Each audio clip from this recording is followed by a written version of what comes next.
and breathe out for 7.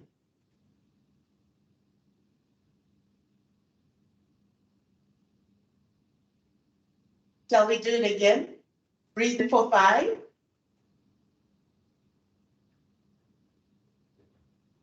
Hold. And breathe out. Last time. Breathe in for 5.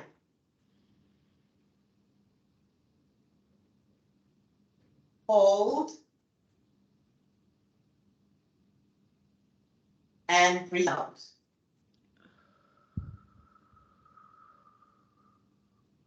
This is going to be a conversation. So yes, we have a PowerPoint just to keep us focused, but what we want to have is a conversation. And Siki reminded me of a post that I made on Saturday, I think, or Friday, in which I said, sometimes we look for action when the conversation is what we need.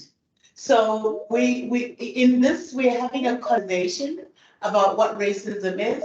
I'm going to talk about my lived experience as a professional working in the UN and in other places. And then Siki is going to take us into the institutional and systematic racism session. And then we're going to really talk about this. So I'm going to hand over to Siki to set the scene, and then we'll take it from there. Siki, over to you. Thank you so much, Wanzi, and a big welcome and good morning, good afternoon, good evening, wherever you are. And thank you, Cosmo, for that warm welcome. I'm very, very excited this afternoon to be facilitating this session with Wanzi, amazing person, and thank you for starting us with a breath. And actually, the breath is one of our best friends in every situation. So thank you so much. So in terms of setting the context, Wanzi and I, we thought, you know, instead of just diving directly into the lived experience in terms of telling you what this institutional racism is about or systemic racism is about, let's set a context. Let's give you something that can help you to put a framework around the conversations or the information that we are going to be having this afternoon. And to kickstart that, I wanted to just remind you of this quote, and I think all of us knows about this quote, that the significant problem that we face or significant problems that we face cannot be solved at the level of thinking with which those problems were created or the problem is created. So we really want to invite you this afternoon to say, we all know that we've experienced racism or we've witnessed racism, and at some level, we have formed our own perceptions around what it is, how it feels, and also some of those perceptions have led us to feel a bit skeptical about these kind of conversations and unconsciously actually shutting down for new information. So what we want to do this afternoon is really to invite you to be open and to be curious. There's a quotation I really, really like. I'm sorry, I can't see now. That is by Lang. It says, you know, the range of what we think and do is limited by what we fail to notice. The range of what we think and do is limited by what we fail to notice. Because we fail to notice that we fail to notice, there is little we can do to change until we notice how failing to notice shape our thoughts and our deeds. So this afternoon, we want to invite you to elevate a bit of your awareness, your thinking, and your curiosity. And for us to really pause. I think I love the way Wanzi started us, to really pause, take a breath. slow down and think. And think about what is it that what is it that is new? What are we noticing that we haven't noticed before? What are we hearing that we haven't heard before? So that's one of the real framework we want to give it to you this afternoon. The second one is a tool that helps us to understand the change that needs to happen. And this tool is a gift to you. You can always use it, and we will show you in terms of how you can use it this afternoon. And basically this tool is based on a concept of an edge, that every time there's new information or there's a new situation or a new change, as human beings, we are driven to be at the edge. And what is the edge? An edge is a very uncomfortable place that we need to cross in order for us to make the change that we need to make, or to hear, or to be able to speak up if we need to speak up. So what is an edge? The edge is something which you cannot bring yourself to say, to think, to do, to feel, or to look at. So one of the things that we want to invite you to do this afternoon is to continuously noticing what's happening in yourself physically, what's happening in your body as you are listening, you're hearing. Even when you joined this session with that music that was playing, with whatever that has already been said, what has been happening in your mind, inside you, to keep noticing and what's happening in you.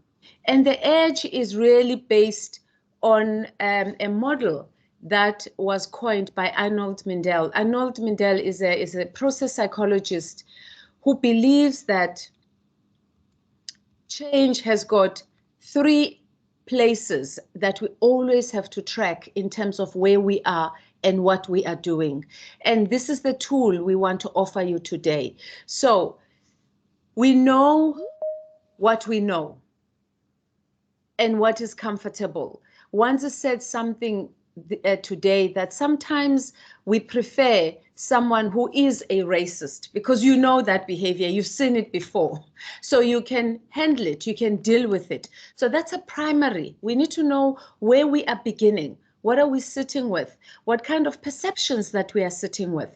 We know within the UN that people are not speaking up. We know that people are not reporting racism. We know that people are feeling that they cannot trust the system, that the system can do anything about what they are reporting. But at the same time, we know that there is something that's emerging. There was a study that was done. There's an action plan that is in place. There is the SG has appointed an advisor. There are conversations that are emerging in the system. People want to talk. People want to see action. So we already see there is something new that's happening.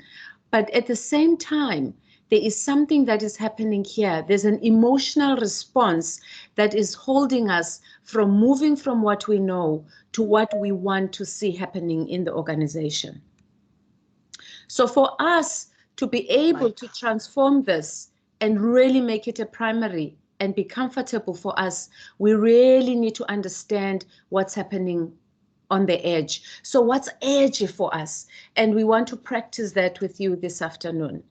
So one of the most frustrating thing about the edge is that, which also explain that change is not linear, change is complex. And that's why the topic on racism, sometimes it feels like we are moving forward and then we're taking 10 steps back, because people move into the new, but somehow they still want to go back and try what they know. So there is a dynamic and emotional difficulty that is happening here, that you and me as change agents and as leaders, we need to understand what people are going through. And the challenge here, or the interesting thing here, is that if you take this big triangle here, that it represents the organization, imagine that within the organization there are different different edges that individuals, teams are also going through. So it makes the situation very, very complicated. So what we want to invite you this afternoon as we start is that you take a piece of paper, you find a piece of paper right now, and you create your own V, an upside down V. Because as Wanzi is talking and I'm talking, we want you to keep in mind in terms of what do you know or what did you come with into this session? And what's emerging for you? What's new? And what are you finding edgy?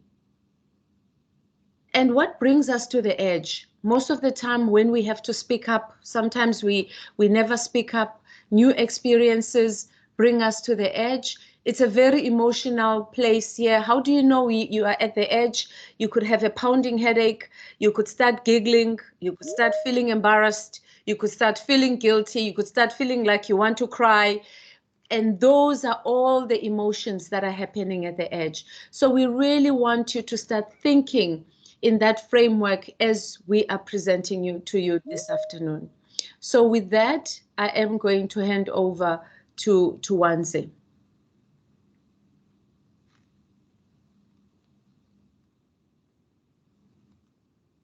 Or maybe once we give them just 1 extra minute to draw this. I can't see you because I'm presenting. Wanzi.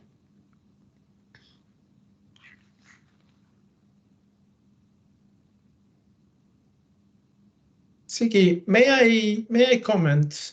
Yes. Yes, thank you. I mean, while you were talking, I was just thinking at myself, you know, and is that notion of age related to our limits of understanding what's behind the age and fear to embrace kind of discomfort as also a mean of personal development. And that could be a notion that could embrace also an organizational level, and that could be seen as a collective development. But I would be more interested in knowing if embracing the age and the difficulties that people have to embrace the change could be really related to our limits and our fear.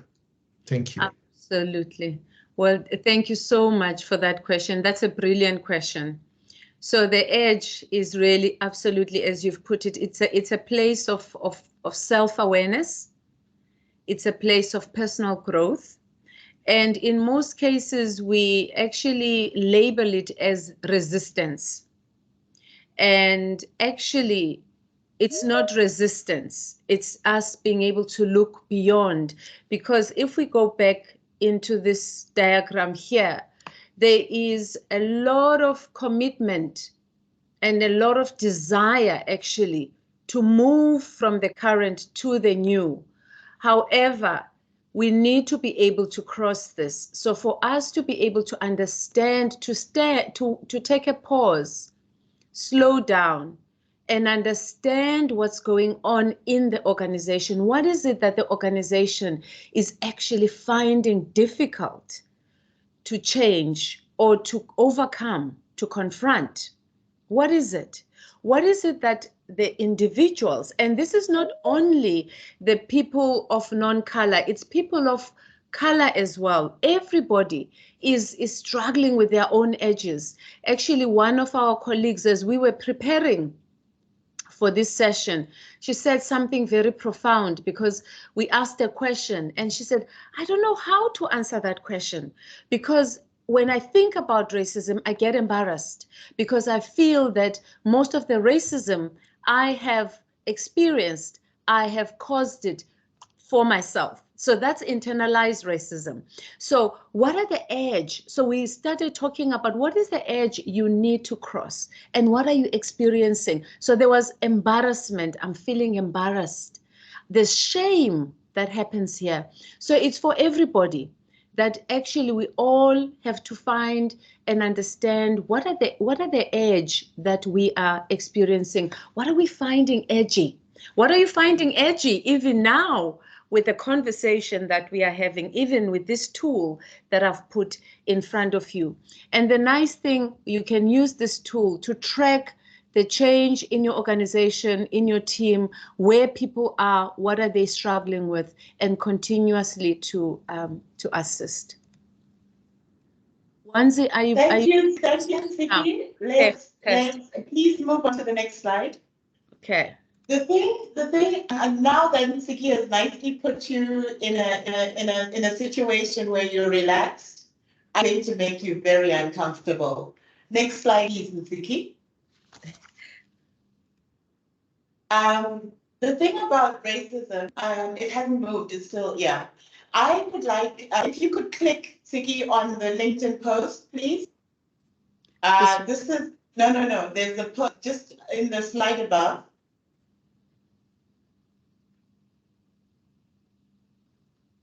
Yes, I would like you to play, it's 40 seconds. Is it this one here? Yeah, the Barbie thing, yeah. This is why you should avoid mixing Barbie with biased AI image generators.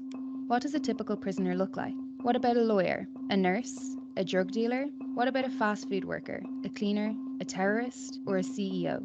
These are all images created by an artificial intelligence image generator called Midjourney, which creates unique images based off of simple word prompts. These exaggerated biases that AI systems create are known as representational harms. These are harms which degrade certain social groups by reinforcing the status quo or by amplifying stereotypes. A particularly extreme example was created when BuzzFeed published an article of AI-generated Barbies from different countries around the world. The Barbies from Latin America were all presented as fair-skinned, perpetuating a form of discrimination known as colorism, where lighter skin tones are favoured over darker ones. The Barbie from Germany was dressed in clothes reminiscent of an SS Nazi uniform, and the Barbie from South Sudan was depicted holding a rifle by her side. We need to be educated and intentional about how we use AI image generators. As computer scientist and digital activist Joy Balamwini puts it, whether AI will help us reach our aspirations or reinforce unjust inequalities is ultimately up to us. What are some examples of representational harms you've come across recently? Thank you so much, Missy. I'm hoping I am not going to get myself out of here now, and I'm trying to go back to Okay. Yeah. Oh, yes. Oh, okay. Okay. So these are some of the McKinsey statistics that talk about Black women leaders. And I specifically concentrated on Black women leaders because I'm a Black woman. I can speak about the male Black experience, but I experience this on a daily basis. Next slide, please, Vicky. The thing about racism is that racism is about the feeling.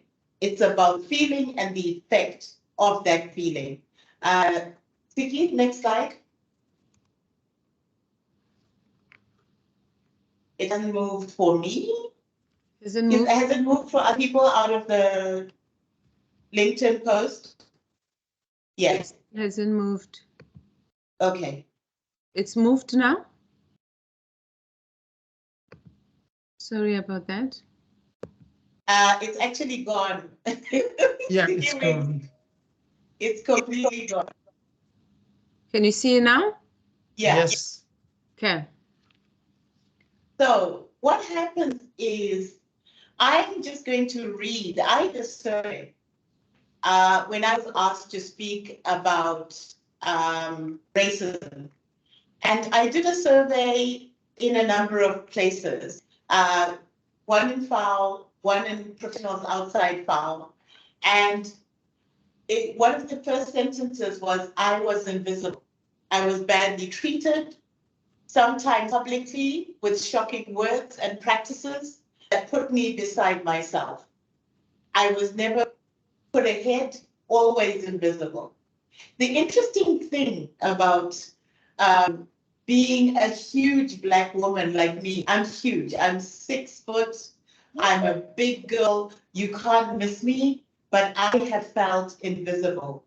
I have felt as if I had no voice. I have been silenced. I have been told I'm too loud. I've been told when I started working for FAO, my supervisor said, Wadzi, you're too much. You're just too much. You're too loud. We can hear you down the passage, and he was afraid of me. He was afraid of my too muchness. He was afraid of my voice. And once you're invisibilized, and once you're humiliated, because when somebody says that to you, and this is who you are as a person, how do I go back from being a big Black loud woman? How do I change myself? So I started to walk into his office and sit down. I'd immediately sit down because he was a short European man who was completely overtaken by Wadzi, who was this huge person. I've been told, next slide please, Mtiki. I've been told that Wanai is too difficult to say. So can I call you something else? And yet you can say Tchaikovsky, or you can say any other difficult name. And yet Wadzanai, which is phonetic, is very difficult for you to say because you just don't want to bother to learn my name. Next slide please, Mtiki. I'm still on invisible. It's not moving very quickly. What's going on? It's I moving don't know. to me. Okay. So what happens is we end up in what are toxic workplaces because of the way in which we're treated. So when you walk in, I have so many colleagues, I'm in the Association of Professionals. I have so many colleagues who say to me, I thought the UN was meant to do better. I thought there was a space where human rights were meant to be understood. I thought this was a place where we held human dignity. And yet a person will be removed from their sense of professionalism, from their sense of being enough, to be made to feel that they're not enough. And one of the things in which it's done is, apart from undermining your professionalism. So for example, every time I go on mission, I will be asked something like, have you done this before? Oh, you're an economist. Have you worked in ABCD? So every time I do my professional task, I feel like it's a freaking first time. This was a term that was coined by Brene Brown during the pandemic. She said, every single time that you're starting something, it's a freaking first time. But every single time I go on mission, I have to go through the same process that I did when I was a young professional 35 years ago to prove to my colleagues that I am not only enough, that I have 35 years of experience just because of the color of my skin. If I were a white man in a suit, they would assume I know what I'm talking about. But because I'm a Black woman who comes from Zimbabwe, I have to every single time say, okay, I'm 57 now. I've been doing this for 35 years. And I have to introduce myself. It's exhausting. There's nothing more exhausting than being an African, a Black African. Because if you speak English now, it's, oh, did you go to school overseas? Where did you learn to speak so well? If you don't speak English well, it's like, okay, well, it's not your first language. We're really sorry. If you correct somebody who, and you, I've written books on author now, right? You edit somebody, they're like, oh, but English is not your first language. These are things that happen to me on a daily basis. It's not something that happens once in a while. There's something about somebody who feels like because you're dressed a certain way or because your hair presents a certain way, somebody feels quite happy to come and stick their fingers into my hair and go, oh, you know, I never touched black hair. What gave you the right to invade my personal space just because we're colleagues? What gives you the right to comment on my hair? Things like this, and it's about power. It's about the global north having the power and the influence to talk about the global south. It's about the savior mentality. It's about the white man coming to save the African. It's about the images we get of the starving African child that, you know, we did with, I think it was the Ethiopian missions. And those images still appear right now as we're talking about Ukraine, as we're talking about actually European conflicts. And yet people are still saying there is famine in Africa, or help the child. You need to give money to this child who is dark because white children are not experiencing the same.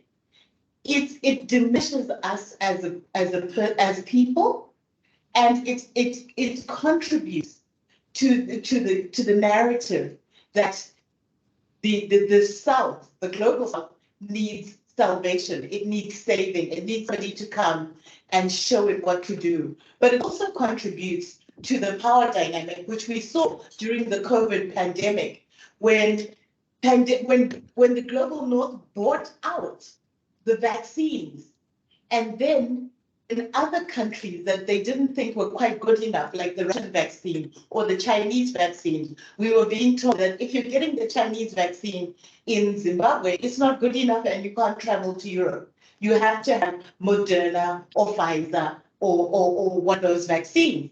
It's a power thing.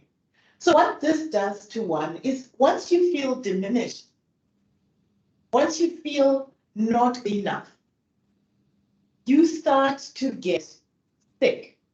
And I had a breakdown. I had a breakdown. It was service incurred, but I had a breakdown. And having had that breakdown, so it completely affected my health. When I came back, 3 years after I was declared okay, my supervisor says to me, oh, you know, we really can't trust you because, you know, you've been ill. Firstly, it was a violation of my health. You're not supposed to know that. And secondly, what gives you the right to decide, you know, if I'm okay? Next slide, please, Tiki. So it's, and one of the most insidious things about racism is that, yeah, I come from Zimbabwe. I come from a system in which white people were in the minority, but they were superior. And I, as a Black child, did not have the same rights as that person. So I come from a system of systemic racism. I come from a system where I was never good enough. I come from a system where if I tried to rent a space in a certain place, I was told, oh, I didn't realize that you were actually Black. Oh no, I can't rent this to you, you know?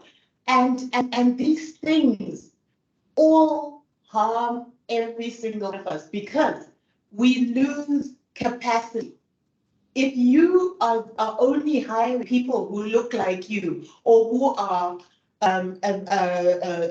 the portrayal of a white man in a suit or a white woman in a power suit, you lose from the effects of diversity. You lose from the fact that we will bring more into this conversation. You lose from just us shrinking ourselves and stopping the discussion.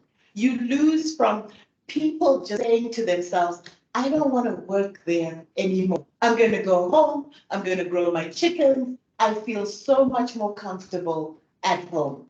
So, when you Wazi, think of, yes, Wazi, it's Mino.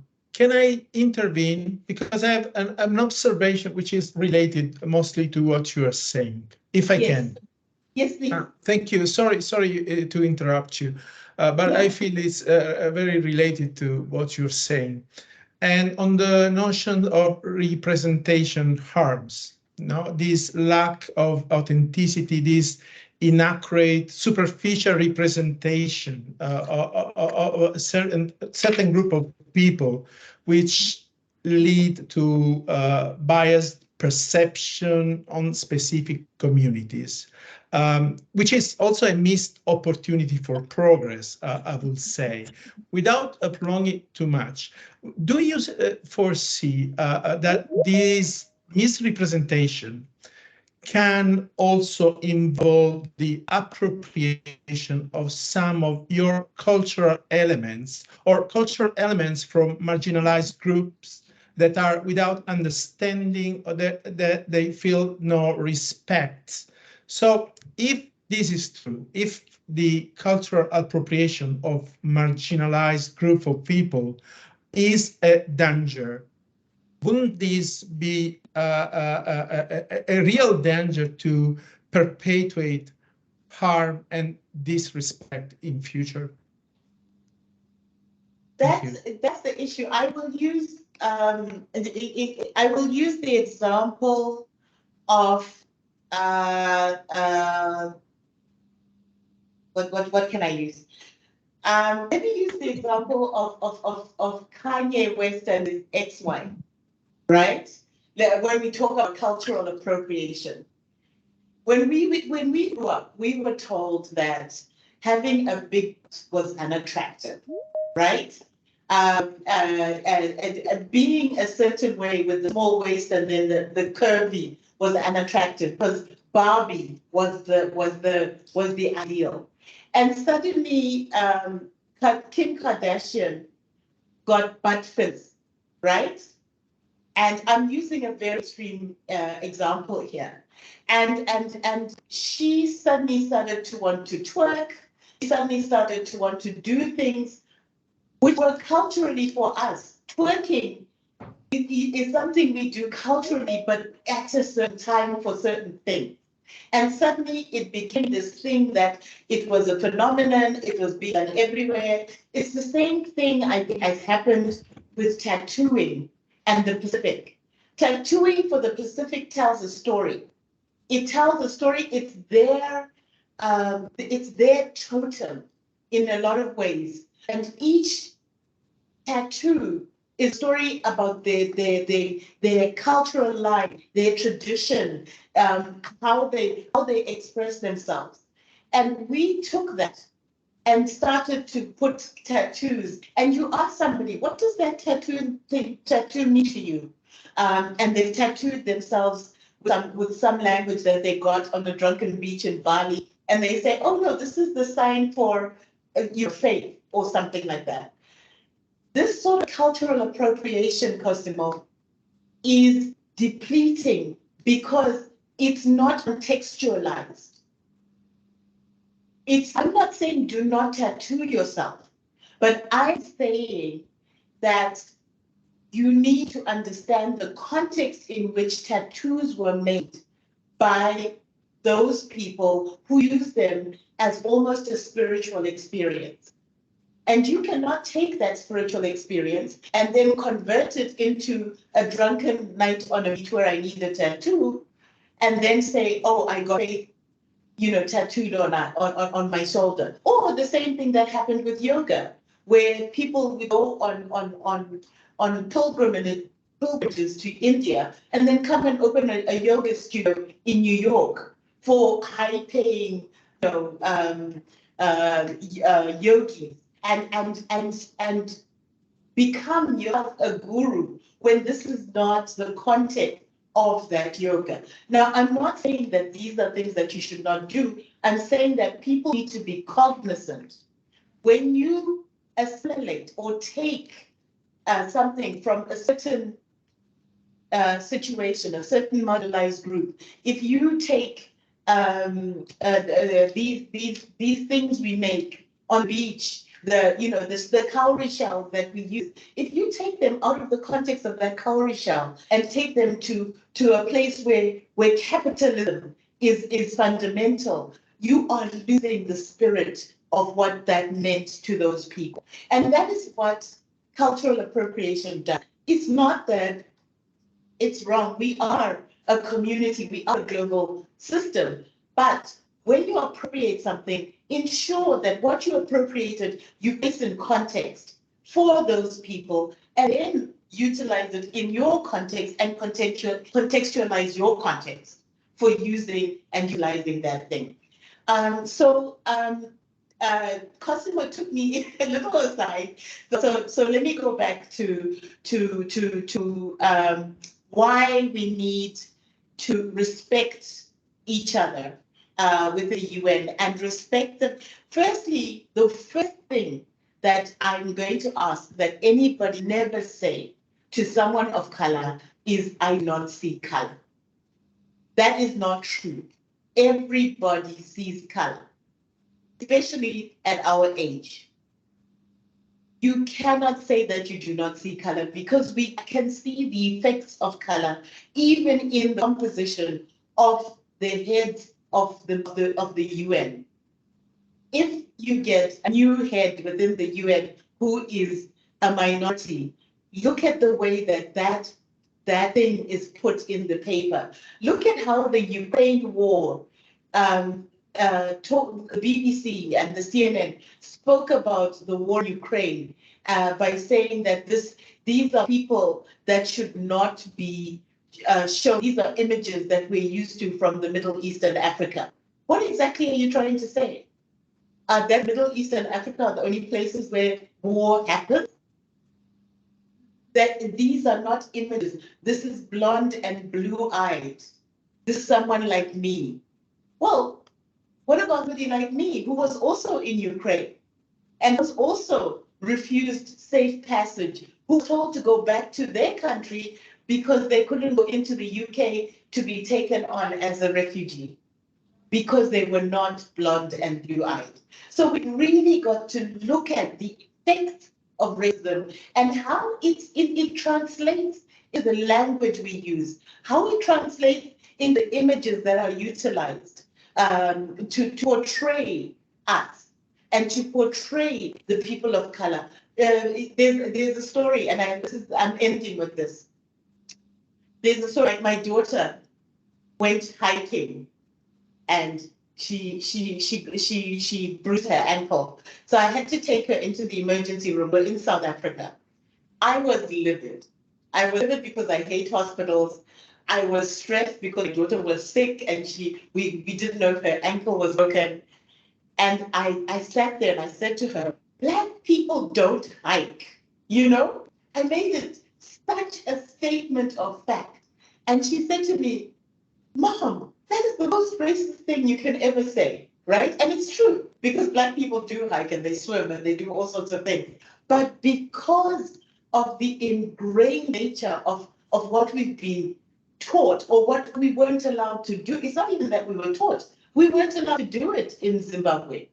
Hiking was for, and camping was for white people. Black people went to the village and stayed in huts. So even in the language that we use, even to ourselves, we need to be very, very careful. So I am going to stop here and hand over to Ntsiki, and just allow yourselves to be and to feel. I will read you one last thing as Ntsiki moves her thing on. So this is a statement that was made in this document that I've been reading.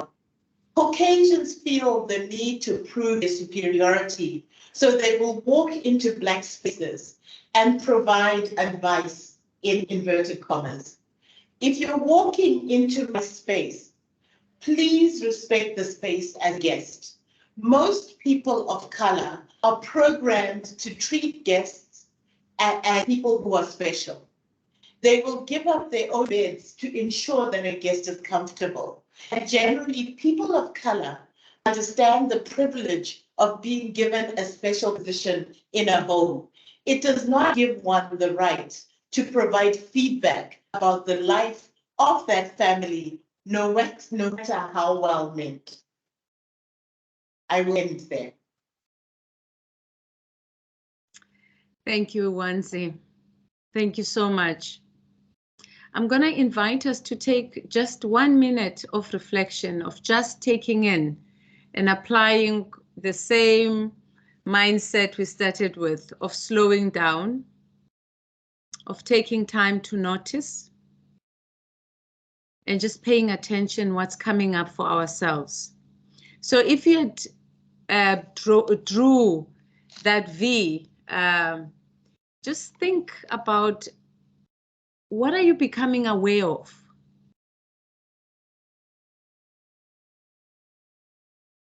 What stood out for you from what Wanzi has been saying? Could be something I said, could be something that Cosimo said. What's standing out for you so far? What's happening in you, in your mind? What are you noticing?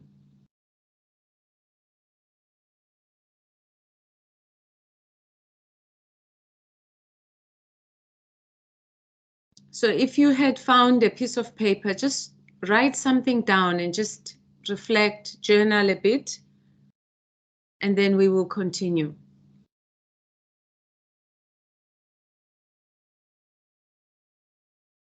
While people are reflecting, I'm just going to read the chat.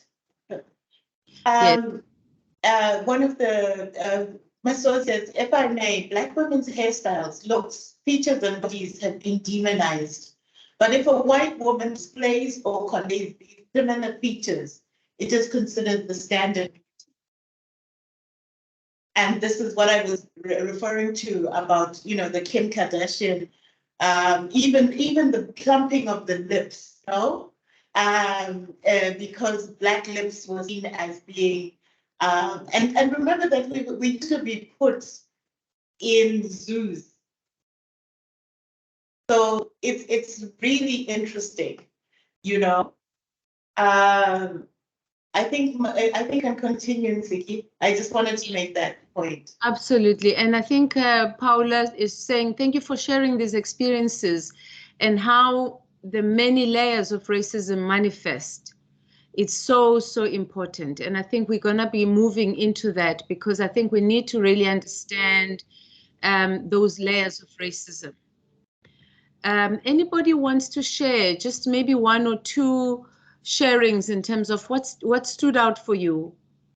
Any other comments that you want to add? This is what is happening everywhere and to everyone, just in different ways. Absolutely. Yeah, my London accent surprises people who have never seen me.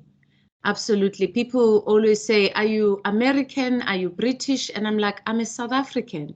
So it's always interesting in terms of how people, these accents, and how people are, we are always looking at putting people in boxes.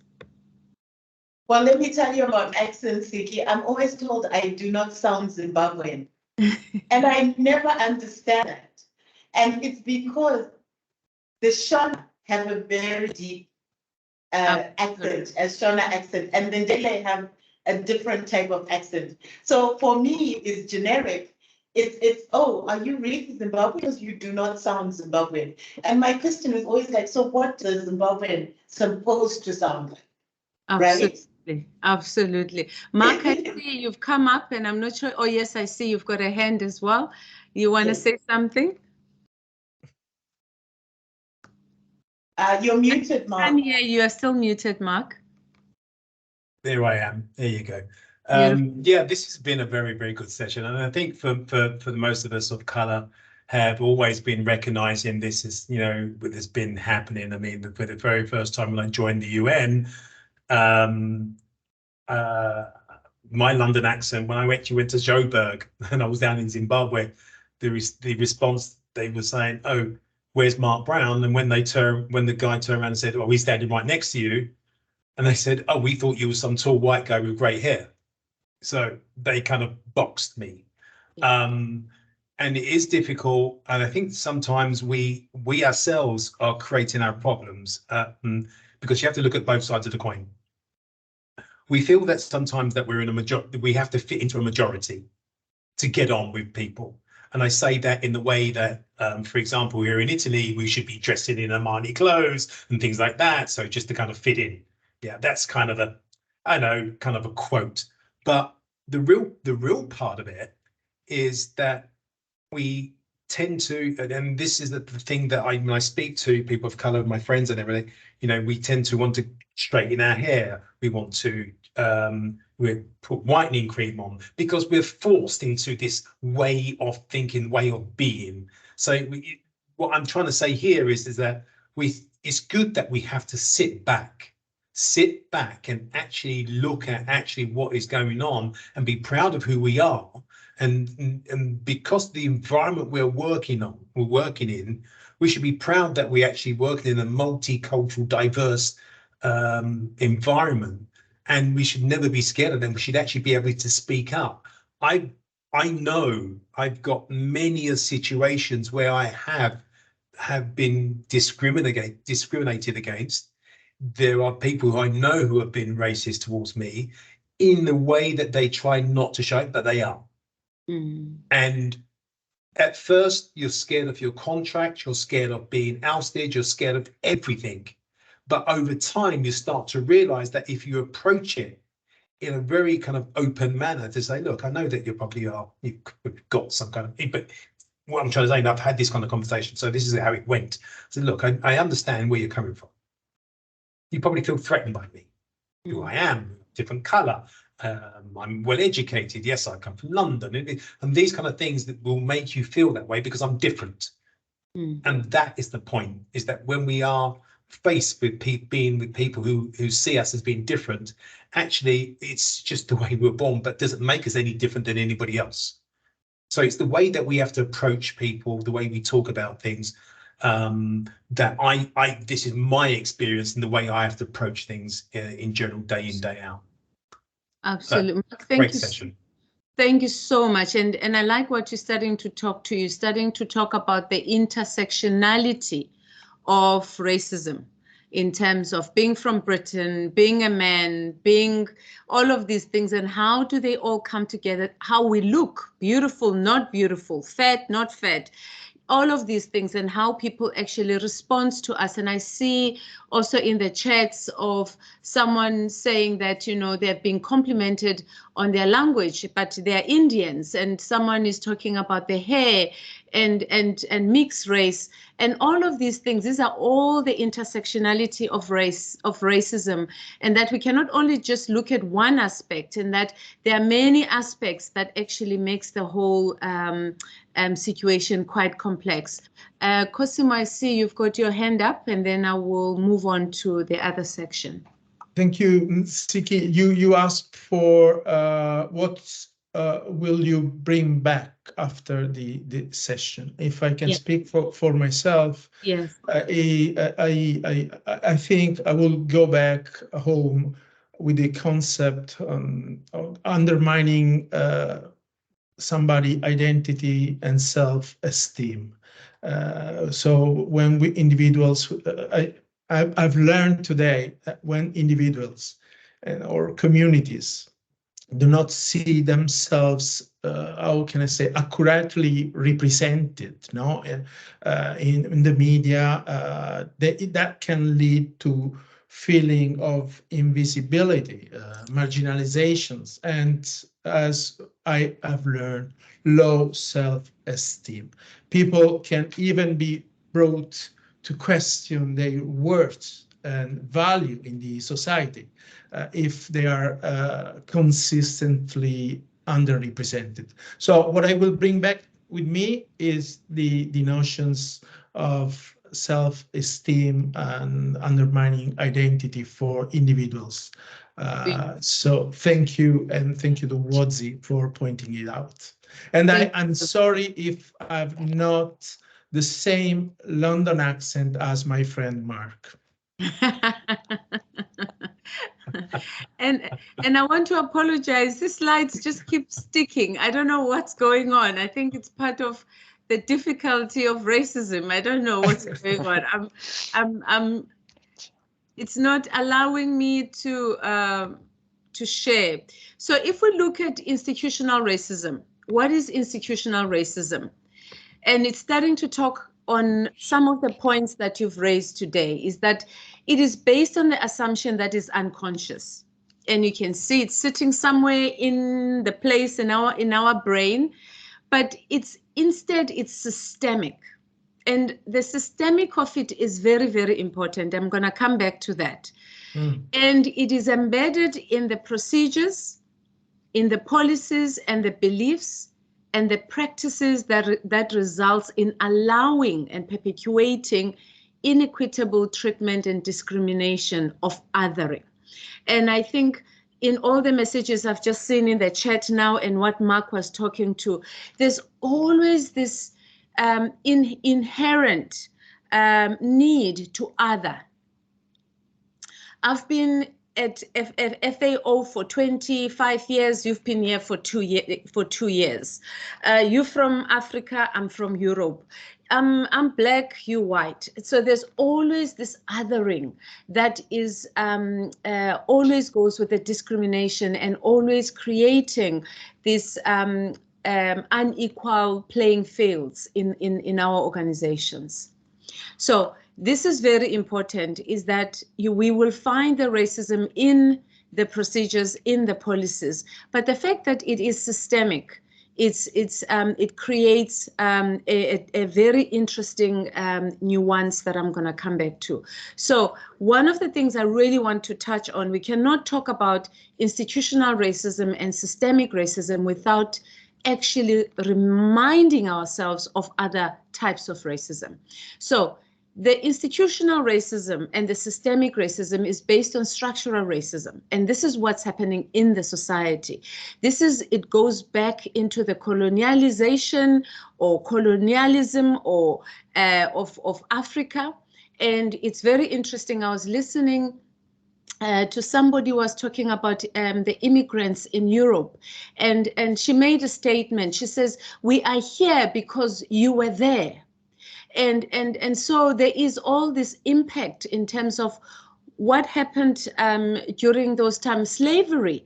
This is what created structural racism. This is in the society. This is how our society is being structured. So institutional racism comes from that structure. And what we see in the society then is reflected in our institution. Interpersonal is what happens between two people, someone being or showing a racist behavior towards the other. And then there's internalized racism. It's something that I'm still working on as a Black African, South African woman who grew up in apartheid. You must understand apartheid in 1994, when we had our first independence, I was in my 20s. So I was born and I grew up in that system. So it's internalized. I've internalized racism, and I need to be aware of how I myself actually projects those same racist tendencies onto myself.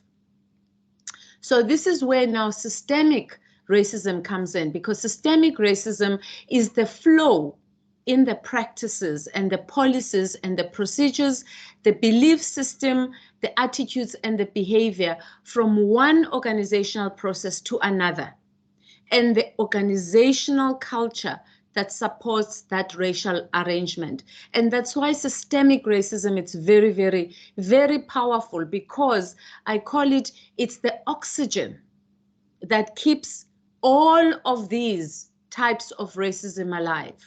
Whether that's happening at a personal level, whether that's happening in the society, or whether that's happening in the institution, it's actually it's what we don't see. So one of the quotes that I really liked that actually really explains systemic racism is by William Tate, who's a well-known scholar in the field of systemic thinking. And he introduced that beautiful metaphor of the fish tank with a sick fish. He says our focus is normally on the fish, while the actual issue is the water in which the fish lives. So most of the time when we address institutional racism, we focus on changing the policies, we focus on changing the procedures, but then we wonder why actually it doesn't feel that it's changing, especially for those people that feel the racism or institutional racism. They feel they can't see the change because the flow, the oxygen is still flowing in the organ. It's living, it's in the organization. Policies, practices, procedures, changing those things is not going to necessarily replace the systemic racism that exists in the organization that continues to move from one system to the other. And this quotation for me is very powerful because it starts to touch on some of the things that you were talking about. And this is an interview of someone who's very successful. And this person says, how did you become successful? And he says, actual law, I think it was more than my being in the right place at the right time. I think it was my being the right race, the right religion, the right sex, the right socioeconomic group, having the right accent, the right clothes, going to the right schools. And Siki, if I can just say, just to give an example of that, in FAO you will be asked, were you part of the quota, right? So you kind of, you're like, so was I hired because of a quota or was I hired because I was the best candidate for the job, right? And is your perception of my being here the fact that I was fulfilling a quota or the fact that I was the one who actually who actually managed to bring myself to the table and show you how competent I am, you know? Exactly. And that's the trouble with this quote, is because yes, the right color, the right whatever, the right thing, and then you gaslight the black person or the Indian or the person of color by saying, oh, you're only here because we had to fulfill a quota, right? You're not here because you were meant to be here.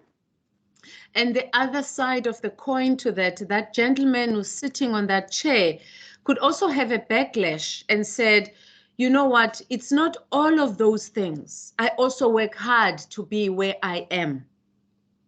So if you have someone who is not of color, let's say a white man who says, but it's not because of my religion, it's not because of all of I've worked so hard to be where I am. But what is amazing about this man who's sitting on this chair is his level of awareness, of understanding that systemic, that oxygen, that the systemic racism is the wind behind you. It gives you, it propels you forward. It does not necessarily mean you are not working hard. It's equally with what you were saying earlier on, Wanzi, that you've been working for 30 years and probably triple working hard in those 30 years to prove who you are. So the question here is not about who's working hard, who's not working hard, who doesn't. It's really about us being able to understand from which side the wind is coming from. Are you being propelled from the back, or actually is the wind coming from the front that is actually stopping you and blocking you in terms of you moving forward? So there are two things here that happens in organizations, is that we end up being in almost two groups, if we can simplify it. There ends up to be the dominant voice, which tends to be the mainstream, and that voice has got rank and it's got power. It's linked to exactly to that, almost that the picture of that man, or all that intersectionality I've just shared with you right now, which you'll have that man at the top, and at the bottom, if you take it the extreme, you'll have your indigenous people, women, people of color, and so those are the kind of extremes. So in an organization, you'll find there's this in and out group because there's othering and discrimination, and there's also the marginalized and unheard. And what then happens is that in the in-group, people will say everything is okay, let's move on, let's be positive. And they're telling, they're not asking, they're not interested in hearing. There's collusion and blindness, and what Wanzi was talking about, we don't see color, we are all the same. And that's the dominant voice and the mainstream voice, because it wants to move forward. On the other side, the unheard and the marginalized voice is that everything is not okay. I'm poorly treated. There's a glass ceiling, and I'm excluded from participating. Participation. I'm unheard. There's racism, there's sexism, there's prejudice. And these ins and outs, positions in the organizations tends to influence also our communication. So our organizations tends to be more dominated. I'm going to say in this instance, the Western culture. I'm speaking in English actually, as I am now. I had to learn English. And you need to be very clear in what you say, and everything is a matter of fact. And I experienced that with my son, because my son is 16 years old. He's being, and he's been in private school. So he is learning in a different system than I've learned. So when he thinks, when I talk to him and he says, Mama, that doesn't make sense. So everything that I say sometimes doesn't make sense, and I have to challenge him. And I say, from which lens are you hearing me from? And then one day he says to me, I don't understand this African lens. So because for him, things have to be framed in a particular way, have to be said in a particular way. And that's the dominant style of communication that we find in the organization. Very verbal, very confident, very out there, and very linear in the thinking, in the communication, which is what I find in my son. Very linear in the way he thinks, which I always say to him, you're missing the diversity of the non-linear of being an African. While on the other side, you've got the marginalized that speak in a non-linear way, and chaotic, angry sometimes, and sometimes very quiet. And people are always sometimes being described as, oh, Nsiki, you are very emotional, or you are hysterical.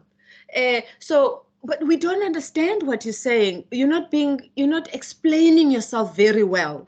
You are not clear in what you are saying. So these are the styles of communication that happens in organizations, and you find that people are also being described and given opportunities based on how they show up and how they speak. So this is an example I want to share with you of how racism showed up in an institution. This is based on the University of the music that you listened to at the beginning of this session. And basically what happened is that something that started as from the marginalized and Black students, and Stellenbosch, you need to understand that it was formerly an apartheid, only whites, Afrikaans university. And it has transformed itself to accept Black students, but still Black students were feeling as outsiders and not as insiders. So they started a podcast or a hashtag initiative to raise awareness of their experience and their lived experience in the university.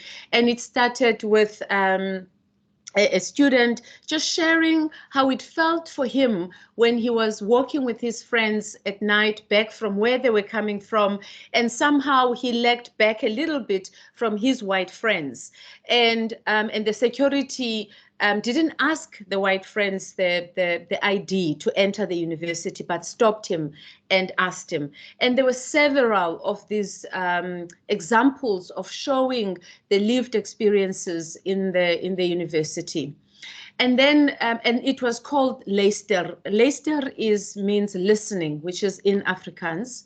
And then the white students became quite upset about this, and they were like, you know, where is the love? And they started playing the songs and saying, I mean, what is this? What are you actually talking about? And it created such an anger from the Black students. And I know that in our corporates, you're not going to really find people banning things or breaking windows. We don't go to that extent.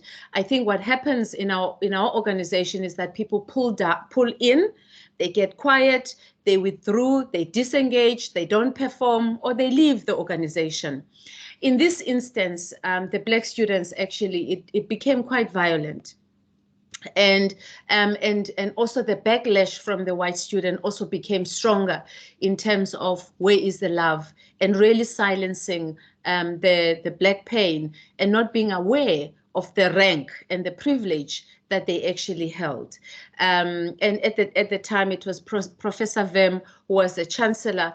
And since then, there's been a lot of change and attempt in the institution to actually deal with racism. But what I wanted to show you in this example is that sometimes the voices, like in the UN, when I saw the outcomes of the survey saying people do not report racism, it's because sometimes people actually feel, what's the use? Because that voice has been marginalized, is not actually been listened to. So we need to really understand what is edgy about that marginalized voice. When it starts to speak up, what becomes difficult for us as institutions to start listening to? What is the edge that we need to overcome to really, truly hear?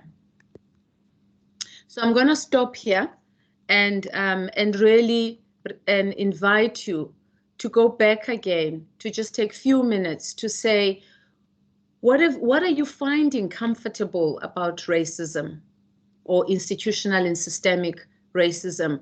It could be about you just being quiet about it, not saying anything, just doing your own thing.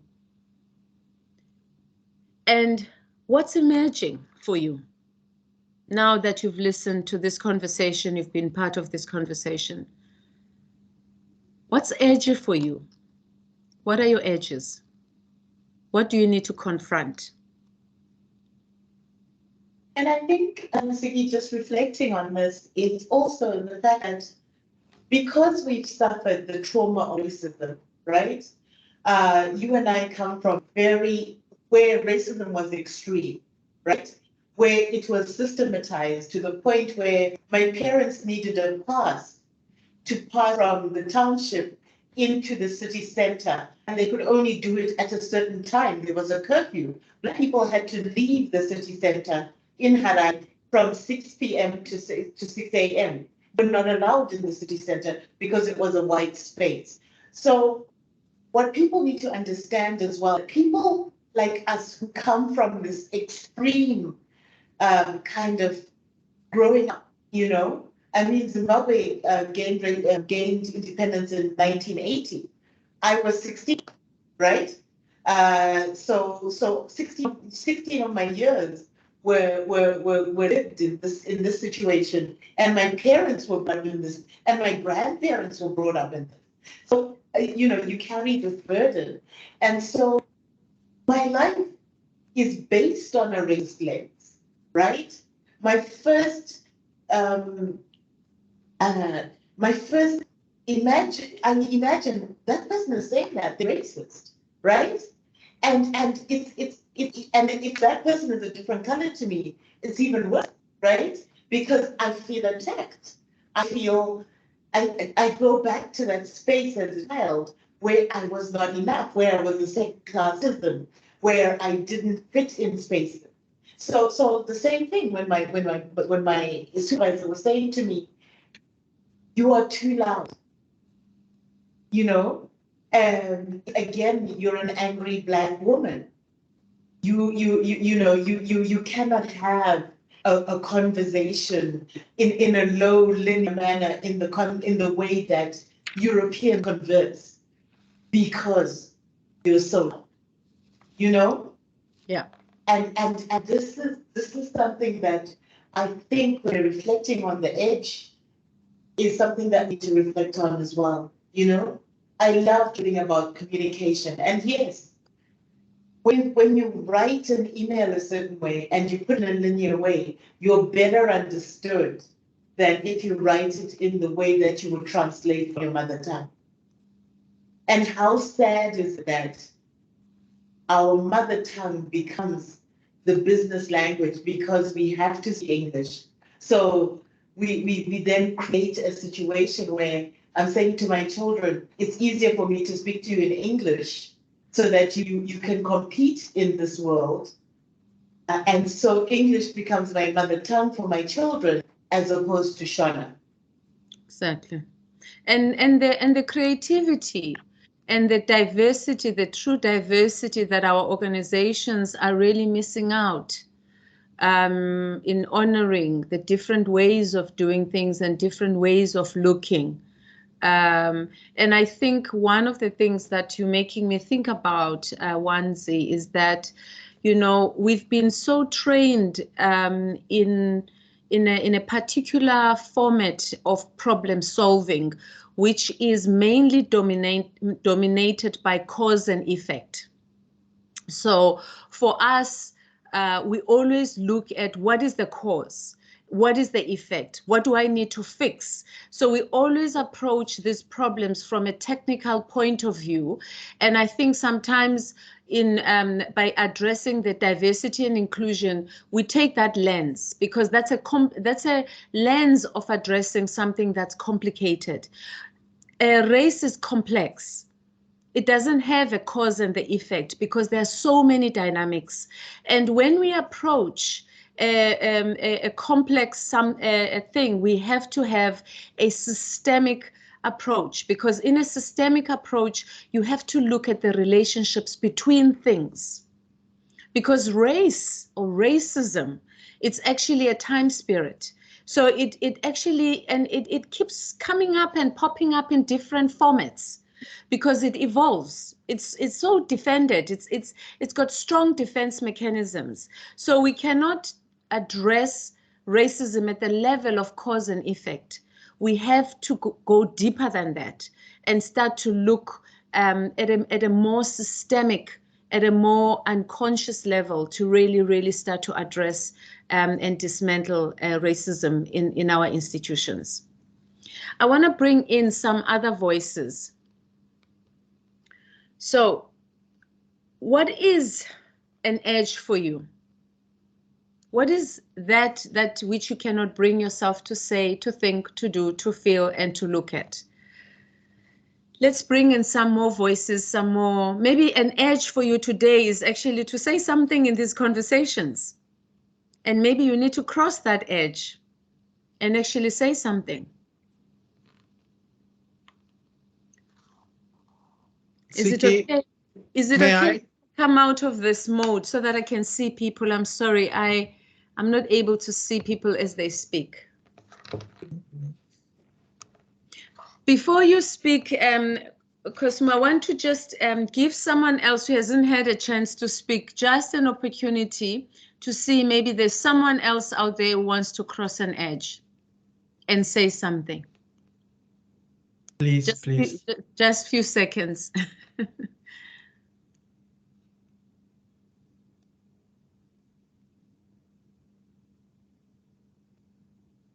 Okay, doesn't look like there is someone who's willing to say something. Anything in the chat? Yeah, there's quite a bit. Okay, Paula? Yes, hi. Thank you for the opportunity to join. Sorry, I won't put on my camera because I'm outside working, but I'm outside. So I needed to join this important meeting. And I first of all just want to thank all of you for sharing your experiences and the perspectives and these important reflections for all of us. And you know, what I take away from here is that how important it is to also, as someone, if you have not experienced racism, to be sensitive and not minimize a person's experience based on what has happened to them, and rather be open to asking questions, but also, I think, give the other person space that they may not want to be discussing that at a given point in time. So you know, as someone who has not experienced racism, I do try, and I think it's important that the onus be not only on people who have experienced it. It is important for us to hear, listen, and learn, and just sit back and try to be an ally in that sense, but not provide sort of perspectives on racism that we may not have. So for me, as an ally, you know, I hope that I can just observe and then speak up, which is one of the things that we can do when we see certain things, and also be aware of the subtle racisms that occur, especially in our organizations. Sometimes they're not subtle, but sometimes they are very subtle. So I really, really appreciate that from all of you for teaching us and keeping our minds open to what is going on around us. Thank you so much. Beautiful, Paula, for speaking to the rank and the privilege that you have, and how one can use that constructively to help others. Thank you so much for that. That was powerful. There's someone else who wants to talk. You can go. I saw another hand. I think it's still Paula's hand. She just didn't drop it. Oh, I'm sorry. Oh, I thought I saw someone else as well. There we go. I did. I saw yes, Aleka Fanaye. Hi, good afternoon.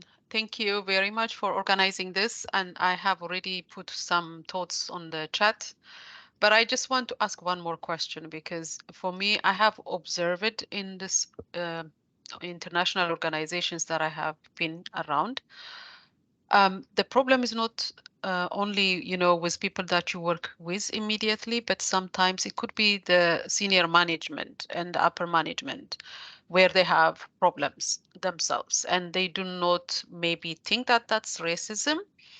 So how can this be, you know, expanded, and how can we let them get this kind of, you know, session so that they understand what they actually are doing is racism, and it's offensive, and staff are really sometimes, you know, worried and they don't know what to do, because when it's a senior management, they are afraid to go and to speak up. So I think it would be very great to create a platform for them to get the opportunity and the chance to get something like this, because then maybe it might give them the opportunity to open their eyes and see what people are feeling and how people are actually suffering. And for me, as an individual, as an employee of in my organization, I am someone who I speak up my mind. So honestly, if I see something, I don't pass. But in some cases, when it's beyond me, I cannot, or if I'm not physically present in that situation, I can't speak up and I cannot say. But I would love this to go beyond us, and like the upper management in any organization for that matter, to get this training, especially even before they are hired if possible, or after they are hired also.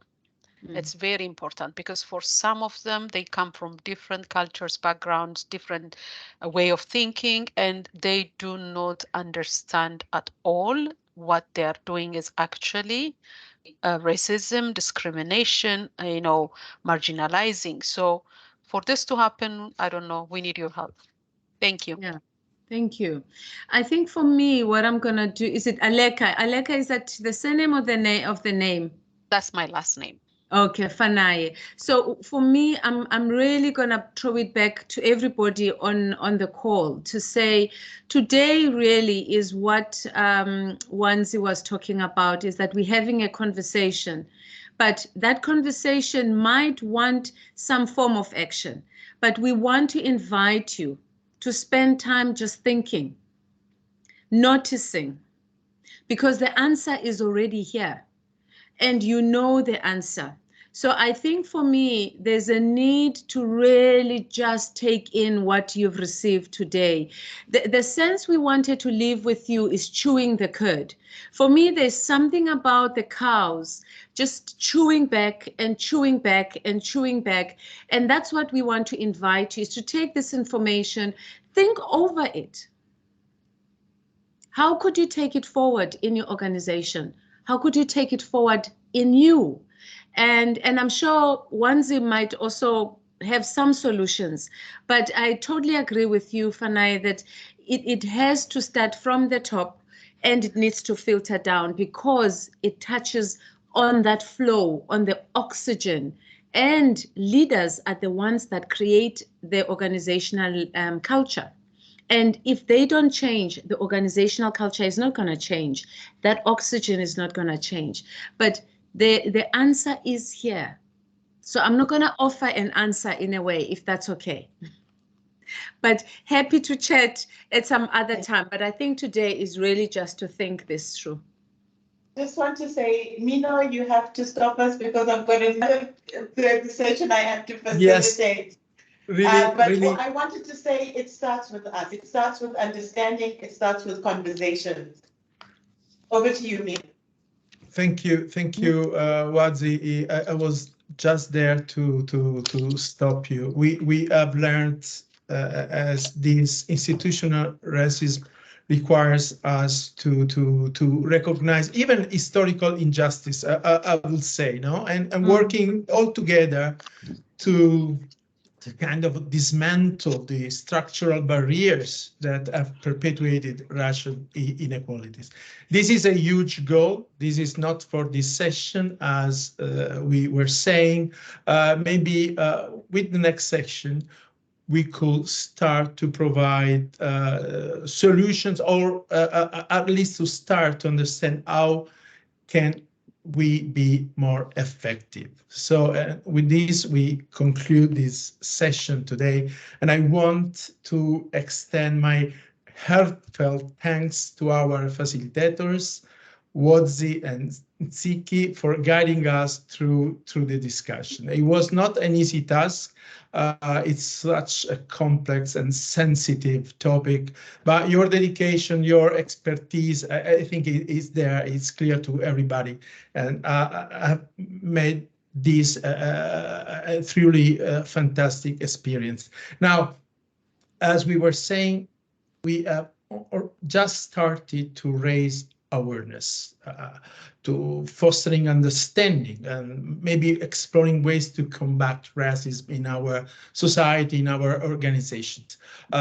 This is just the start. As FICSA, we know that the work does not end here. It's essential that we continue this discussion. It's a promise by the FICSA Secretariat to keep going and to propose some concrete actions to address racism, and as we have seen, the systemic effects of the racism. We are all responsible. Paula, you're right. We all need to create a more inclusive and equitable working environment. So once again, Wazi, Tsiki, a big congratulations to you. Thank you for being our facilitators today and for your invaluable contribution. So I'll see you very soon. I'll promise again to keep going, to work together with them, colleagues, and we will surely extend another invitation, at least another invitation before the council. We are open, FICSA, the Federation is open to continue the discussion. So thank you all for your participation, and let's continue this journey together. Thank you. Thank you so much. Bye. Thank Thank you. you, guys. Thank you, everyone. Have a good morning, evening, and afternoon. Thank you, Thank you. Thank you, thank you, thank you. Thank you, Wazi. Ciao, Mark. Bye. Ciao.